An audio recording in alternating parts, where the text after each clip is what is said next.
ఎంతమంది ఇందాక Bigg Boss season 9లో రిలీజ్ అయిన promo that Pawan Kalyan emotional video చూశారు.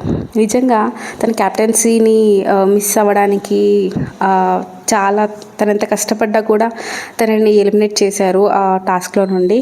సీరియస్లీ చాలా బాధ అనిపిస్తుంది. ఇప్పుడు వీడియోలో మనం ఇందాక రిలీజ్ అయిన ప్రోమో గురించి అయితే మాట్లాడుకుందాం.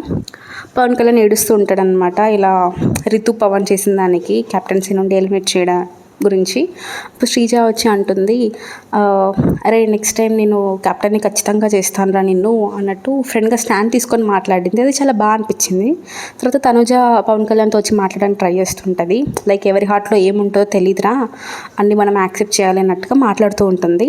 అప్పుడు పవన్ కళ్యాణ్ అంటాడు, హౌస్లో నేను నమ్మింది రితుని, అలాగా నిన్ను తనుజ అన్నట్టు మాట్లాడితే తనుజ అప్పుడు నన్ను అనకురా, నేను ఎప్పుడు అలా నిన్ను చూడలేదు, అంత జెన్యున్గా మన బాండ్ అన్నట్టు అంటది. బట్ ఆ టైంలో అలా అనడం కరెక్ట్ కాదేమో అనిపించింది.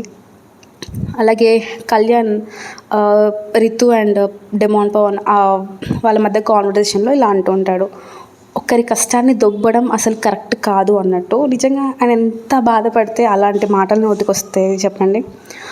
అండ్ రితు ఇంకా సారీ చెప్పడానికి లేకపోతే కన్విన్స్ చేయడానికి ట్రై చేస్తూ ఉంటుంది పవన్ కళ్యాణ్ని.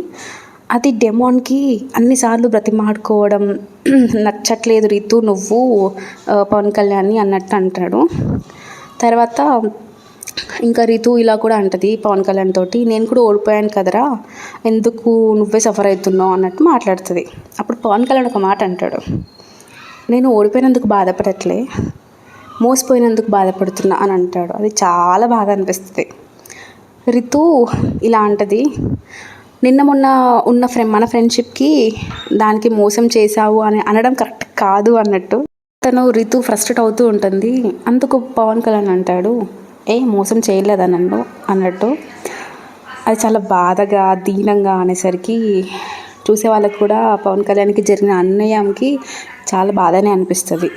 మీకు పవన్ కళ్యాణ్కి జరిగిన ఈ ఇన్సిడెంట్ ఎలా అనిపించిందో కమెంట్ చేయండి. ఎవరిది కరెక్ట్ ఎవరిది రాంగో కమెంట్ చేయండి.